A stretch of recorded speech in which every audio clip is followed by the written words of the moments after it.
যদি দখল করতে আসে সে হাতটা আমরা ভাঙবো, সে নাকটা আমরা বোতা করে দেব ইনশাআল্লাহ। বদল দেওয়ার কারণে কিন্তু আমরা এই বর্ডারের বাসিন্দারা আমরা সবাই কিন্তু আতঙ্কে আছি।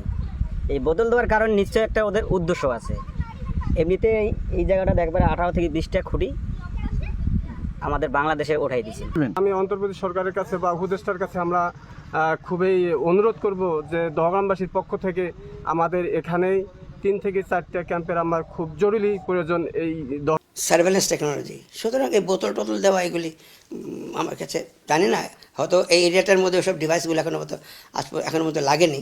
এটা একটা স্টপ দ্যাট মেথড, কিন্তু অনেক কিছু লোকাল ইনোভেশন করতে পারে। এই বোতলের মধ্যে অ্যাসিড থাকতে পারে, আরও বিভিন্ন রকমের জিনিস থাকতে পারে। এরা কীভাবে বিশ্বাস করে? 7 আগস্ট পরে পরিলক্ষিত হচ্ছে। আপনি সেটা ডিপ্লোমেটিক ফ্রন্টে বলেন, এই বর্ডার এরিয়াতে বলেন, সিকিউরিটি ফ্রন্টে বলেন, অল দিস আর orchestrated একটা step on the part of the Indian authorities to keep Bangladesh under pressure. এই বাংলাদেশ এই ইন্টারিম গভর্নমেন্টকে নাজুক অবস্থায় ফেলা, ইন্টারিম গভর্নমেন্টকে আপনার আনসাকসেসফুল করা এবং যত রকম অন্তরায় তৈরি করতে পারে সব রকম অন্তরায় এই গভর্নমেন্টের সামনে প্লেস করা। আওয়ামী লীগের মতন একটা ঘৃণিত একটা পার্টিকে আবার পাওয়ার করা কিংবা হাসিনাকে আবার পাওয়ারে ফিরিয়ে আনা, that is the only objective of the present policy of the Indian government.